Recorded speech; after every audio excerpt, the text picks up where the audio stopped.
National Catholic Register.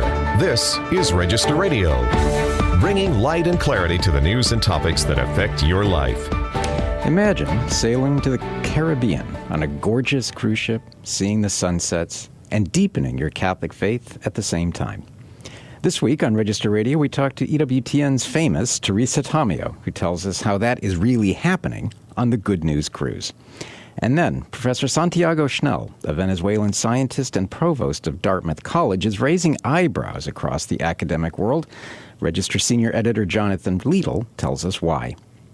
Hello, I'm Matthew Bunson, Vice President and Editorial Director of EWTN News and host of Register Radio, joined as always by my co-host, Shannon Mullen, Editor-in-Chief of the National Catholic Register. How are you? Very good, Matthew. So this weekend, a remarkable cruise set sail with several thousand Catholics celebrating the faith, deepening their commitment to the sacrament of marriage, and spending time together in prayer and, I'm sure, a lot of fun. I'm referring to the Good News Cruise, part of a wider phenomenon of Catholic travel, cruises, and pilgrimages. One of the key figures of the Good News Cruise is Teresa Tomeo, someone very well known, of course, to the EWTN audience as a radio host extraordinaire, author, and expert in all things Italian and Italy. Teresa, welcome. Thanks for having me. This is so exciting. It really is. First, in sort of full transparency, I'm privileged to say I'm one of the speakers on the Good News Cruise. This will be my first time, but you are a veteran of these types of Catholic cruises, Catholic travel, Catholic pilgrimages.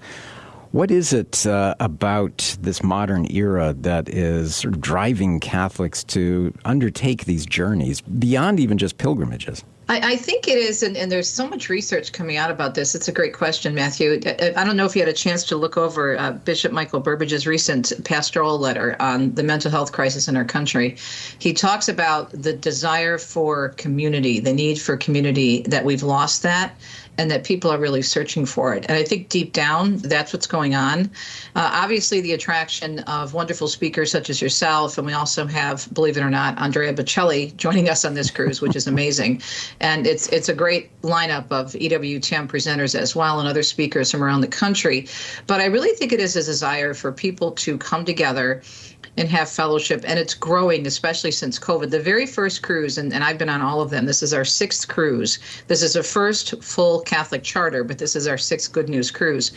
And we actually started right before COVID in 2020. Literally, when we landed after the cruise at Detroit Metropolitan Airport, people were on the bus starting to talk about what they were hearing about other ships, shutting down and things like that. And so we were at the beginning of this back in 2020. And it just has continued to grow. Thanks be to God, we came out of COVID and we still had a cruise the following year. But it's desire, I think, to be together and to be together as a family of Catholics. And it's just an incredible experience. Yeah, we're in the middle of an epically cold winter. So Matthew's description at the top of the show, my reaction was sign me up. But guess what? You can't because it's booked years in advance. So can you tell us, both of you really, what is the focus of the Good News Cruise? Go ahead, Teresa. Well, the focus is really the good news of Jesus Christ and the one holy Catholic and apostolic faith, and it really is an encouragement cruise. It's very interesting, having done, as Matthew said, pilgrimages as long as I've done, and started my first pilgrimage over 20 years ago. Sometimes we think that when we bring people together for events like this, whether it's a cruise, whether it's a pilgrimage, whether it's an EWTN conference in Birmingham or one of our locations, we think that everybody that's coming is all in, is all on board, and is a really strong Catholic. And what I've learned is that definitely is not the case. People are all over the map, and that's fine where they are in their faith. And we see amazing things happen. But the theme is really focused on the good news of Christ in marriage on this particular cruise, but also really helping people to re-embrace their Catholic faith in a deeper way. But the other thing I like about this, as Matthew said, there's a great deal of balance. Our faith is all about moderation and balance. It never swings one way or the other. The church is always right there in moderation.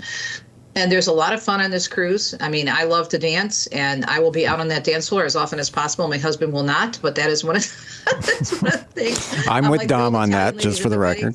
Yeah, I'm out there dancing with whomever, but it's a lot of fun. And we have some very special events, great talks, but we also have some really fun events. I'm doing a tea with tea, so I'm having a ladies' tea, and I'm getting all dressed up with the fascinator and the lace gloves. It is about enjoying life. This is a life that God gave us. God is the creator of everything, of music, of art, of food, of family. And we have to enjoy it. And I don't think enough of us do. And it's good to be able to let your hair down, of course. I'm not talking about dancing on the tables with a lampshade over your head, but I am talking about having a good time. And we combine everything on this cruise. Yeah, and one of the things that jumped out at me when I first started hearing about the Good News Cruise, I know that you and the late and profoundly missed Al Cresta were two of the real pioneers in sort of launching the idea of cruises, is the idea of taking something that so many people do and adding into it, of taking it and really making it a Catholic event. So right. I would reluctantly use the term sanctifying it, but in a way of helping people to take what is an often mundane, highly enjoyable event, but really deepening our Catholic faith in doing it, which proves, as always, that the Catholic Church, there's something there in everything we do that is good, that is enjoyable, that can also lead us to something deeper. And in this case, it's, as you say, it's the good news of Jesus Christ. It is the gospel, but it is also, in this particular cruise, focusing on marriage and family life. Right, yeah, and our longtime partner in Catholic radio, John Hale from Corporate Travel, who you know is bringing you on the cruise this year, Matthew. Yeah. Years ago, he came up with this idea of the Good News Cruise because he saw, as someone who leads, he has a huge chunk of his business is Catholic, obviously, but he also does a lot of secular events, including a lot of theme cruises. He was noticing, well, how come they can have a country cruise or a disco cruise or a cooking cruise? Why can't we have a Catholic cruise? And then he also saw some things that were not really nice in terms of, this is a Catholic radio show, so I won't say what they were promoting on some of these cruises. Not that he was involved in that, but he understood that there were some other cruises out there that were not really wholesome at all in any way, shape, or form. He says, no, he says, we can do this and we can do it really well. And he had a dream of making this a charter. So this is the first fully chartered Catholic cruise where it's our ship is the whole ship.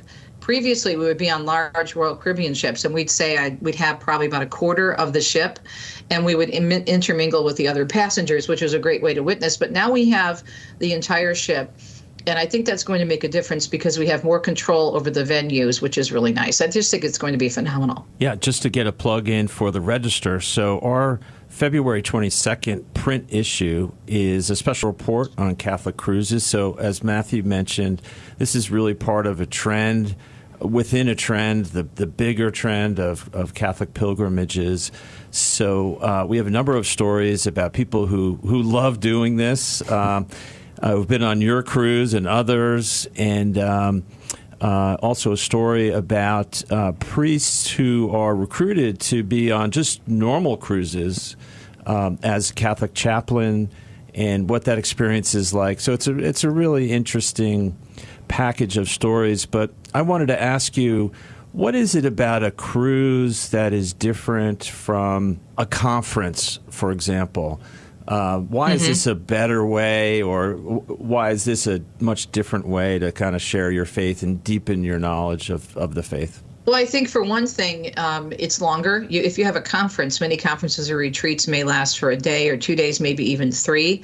But there aren't too many conferences or congresses that last for an entire week. And so you have a whole week, 7 days and 7 nights of people coming together to hear great talks, to have fellowship, to eat great food, to meet other people, you know, with a like-minded approach to life and to faith. So that's one thing. And I also think there is something, and maybe this is because I'm a water baby. I was born on the East Coast, raised in Michigan. My father was an engineer on the SS United States, talked about the water his whole life, never got over leaving that ship, and he just loved the water. And I think when you're out there on the sea, it gives you such an appreciation for the magnitude of God and his creation. That is a big part of it. I mean, you go out there and you stand on the deck or on your balcony and you look out and you see the ocean and you can't see anything but water. And it just gives you this idea that this God who created all this loved us so much that he came to us in a child, and he comes to us every time in Mass, body, blood, soul, and divinity. And it really makes you stop and slow down and think about that. So I think it's a combination of the beauty, but I also think it's a combination of being together in one place for a whole week. Yeah, as a complete ship taken over by Catholics, which I'm really looking forward to seeing what that looks like, knowing that as I'm just wandering the halls going up to the Lido deck, in fact, everyone on board is there for a very specific reason, and that is to be part of what is a very Catholic event. And Shannon, I think to your point, too, about the difference between an event like this and a conference is not just the time, but also that this is a cruise that's very deliberate in trying to deepen the faith of people in a way that conferences can't, even under the best of circumstances, because we're all together essentially on a week-long retreat, given the number of speakers, given the options for confession, for spiritual guidance, Mass every day, and then to have also the number of priests that we do, the number of bishops that we do. So who are some of the prelates, for example, who are on this cruise this time? Oh, my goodness. I mean, it's the rock stars. We have Archbishop Aquila. We have a personal friend of mine who's a wonderful bishop from Gary, Indiana, and that's Bishop McClory. And we have Bishop Coffey. Oh, let's see. We have Father Leopold Linghung. We have Father Mike Schmitz. He's only going to be with us for a day, but he'll still be presenting. We have Father John Ricardo. I think I mentioned Father Leo. We have Father Pavanka from Steubenville. So it's an incredible lineup. We have Father Frankie Cicero, who's a wonderful dynamic priest who's done several pilgrimages with me and Dom. It's an incredible lineup. I'm so excited about it. And I think it's nice, too, because we get to see these church leaders, these princes of the church in a different setting, that they're real, that they're human, and that they're approachable. That's another reason I love this so much, is because they get to mingle with the priests and the bishops and the archbishops. Now we'll have to see if any of them end up on the dance floor with you, but that's... Oh, well, wait a minute now. Bishop Coffey. Bishop Coffey is my dance partner. Can I tell you a quick funny story? This is really funny. So one of the cruises, John Hale and his brother-in-law, David DeFranco, who are the co-owners of Corporate Travel, they were in their cabin kind of making some notes and getting ready to go down to meet someone for an event in the evening. And, they play all these videos on the in-house cruise video, right? And so they're watching this video, and David DeFranco says, wow, look, they're showing the disco night. Look at that. And John said, no, that's just one of those things they have on the loop. And David says, why do I see T and Bishop Coffey doing the YMCA dance on the video? So Understood. So it's Bishop Coffey gets out there. He loves to dance, and it's just a lot of fun. A lot of good, healthy, faithful fun. But to your point, Shannon, an event with a deeper meaning and part of a wider phenomenon that I know that from a news standpoint, we really want to keep an eye on, because we're looking at trends, but we're looking at how we can impact culture. Absolutely, yeah. If you sneak on board and you're not Catholic, it sounds like you're going to be Catholic when you get off. I'm just saying. A very, very good point. Well, what's interesting is we have a lot of couples, and one of our good friends, they're actually two non-denominational Christians who've been long friends of ours. This is their third cruise. They keep coming back. I think they're gonna come back into the church, so we'll see. Yeah, take the hint, right? Well, Teresa, great as always, and I know that the cruise is a immense success. Next year's going to be just as big, if not bigger. I know that you have Cardinal Timothy Dolan, who's going to be one of the key people on board. So thank you for that, and God bless you.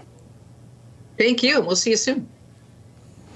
Well, we're going to take a quick break. When we come back, we're going to talk with Register Senior Editor Jonathan Liedl about Dartmouth's Santiago Schnell. If you don't know who he is, you want to get to know him. This is Register Radio here on EWTN Radio.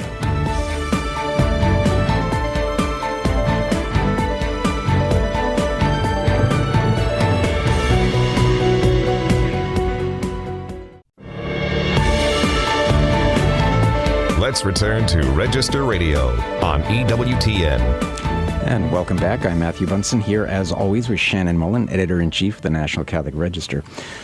Well, our Register Senior Editor, Jonathan Liedl, has a very important and fascinating profile of what's described as an Ivy League provost, as the title of his piece says, trying to bring higher ed back to, and in parentheses, its Catholic roots. I think this is an individual that I think we all want to get to know, in part because he is somebody who is really trying to, as the title of this piece says, get back to education in what it was meant to be. I'm talking about Santiago Schnell, who is a world-renowned mathematical biologist who, as dean of the College of Science, has played a leading role in forming the next generation of Catholic scientists while pursuing fruitful collaboration with theologians and philosophers across the campus. And in his role as the provost of Dartmouth, can really bring some changes that are probably badly needed to the Ivy League. So, Jonathan, welcome back to Register Radio. Great to be with you guys. Yeah, so what first brought Santiago Schnell onto your radar? Well, what first brought him to my radar was that he was leaving the University of Notre Dame, where, as you mentioned, he was, the dean of the College of Science. He's a devoted Catholic scientist. You'd think that's kind of a dream job, but what really caught my attention is that, he said, my role here is very important, but I have an opportunity to go to an Ivy League school and really be part of the national conversation on what higher ed is supposed to look like. Of course, we know in recent years, higher ed has been in crisis. It's been more known for activism than academics and ideology than the pursuit of truth. And so this, Professor Schnell just wanted to respond to that, and go to Dartmouth, not for, a boost in prestige or anything like that, but really for the purpose of saving American higher ed. So I just thought that was fascinating that there's a Catholic scholar, right, who is following his vocation and mission by, in this instance, not staying at a Catholic university, but by going to the Ivy League. Jonathan, he's such a remarkable and fascinating person. I found the interview just wonderful. But the one thing I keep coming back to is to listen to him talk about truth with a capital T and the search for truth, to talk about God and his Catholic faith. How did he wind up at Dartmouth? It seems almost inconceivable today, doesn't it?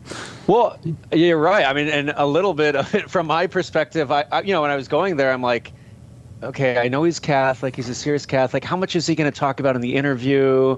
Like, is his office going to have any Catholic stuff? And then we start talking. He's the one bringing up the Catholic roots of the university. He's the one who wants to talk about the Catholic vision of higher ed.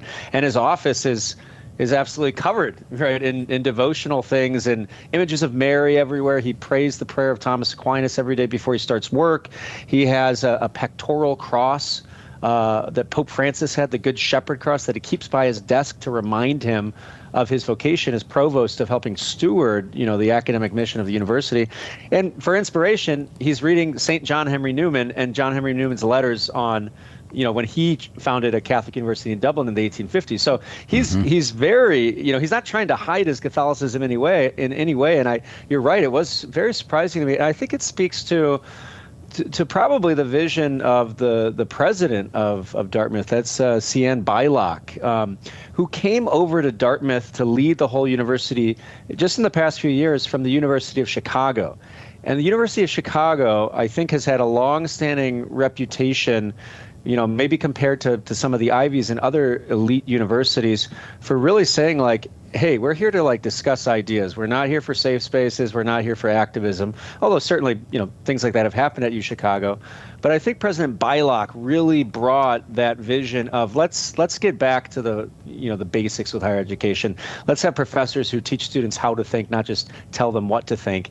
And she looked around and I think really sees in Santiago Schnell, of course, he's an extremely accomplished scientist, but he's really a humanist, if I can say that. I mean, it's incredible. I talked to him for an hour, and we didn't. Mathematical biology hardly came up at all. He was busy talking about history and philosophy and literature and all these kinds of things. So, just someone who I think is very impressive in if you're talking about higher ed pursuing the truth, pursuing beauty, and pursuing friendship. He's kind of like a walking billboard for it. The way he approaches his scholarly work and the academic life is very much as a vocation pursuing those things. And I think it was really kind of just evident, in our conversation, probably what President Beilock saw in him when she invited him to come to Dartmouth. Right, but in some ways, not to belabor the point, that runs contrary to almost everything that you see today in certainly the Ivy League. and in quite a few universities across the country. So what was the reaction like first to his appointment, and then as he has come in and has been saying things that under different settings might actually get you canceled? Yeah, I mean, that's a really interesting point. When he first came in, what I've heard is maybe there was some questioning in the comm boxes of alumni forums. Who is this guy? He's from Notre Dame. Is he religious?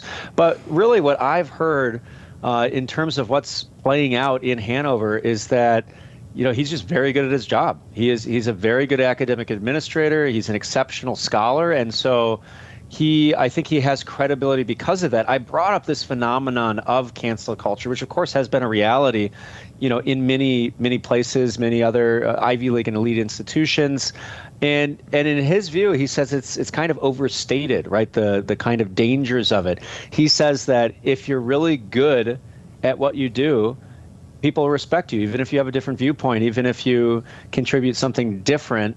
He cited an article that Robbie George at Princeton had just written in a publication kind of making the same argument. Now, I think thinking about it is kind of interesting because, he can say this because he is like top of the field globally in mathematical biology, right? So I guess if you get to the very highest levels of your field, you might say something like, people will respect you no matter what your sort of faith views are.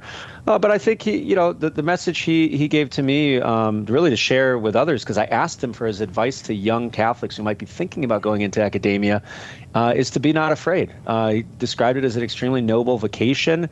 You're kind of helping to unveil and reveal the mystery of creation through your work, and also you're playing an important role in influencing and informing, the next generation of leaders. And this is a real interesting point that wasn't fleshed out fully in the article, but he made this fascinating point that Catholics in the United States, historically, because we've mostly been immigrants, I mean, obviously we, stay, for a while, et cetera, but waves of immigrants who tend to focus on getting a job that pays the bills, right? So, focusing on the professions, being a good doctor, being a good lawyer, being a good engineer. But he said, and he encouraged for more Catholics to pursue those roles of influence, right? Those roles where you're really shaping the discourse, the intellectual life, and American culture.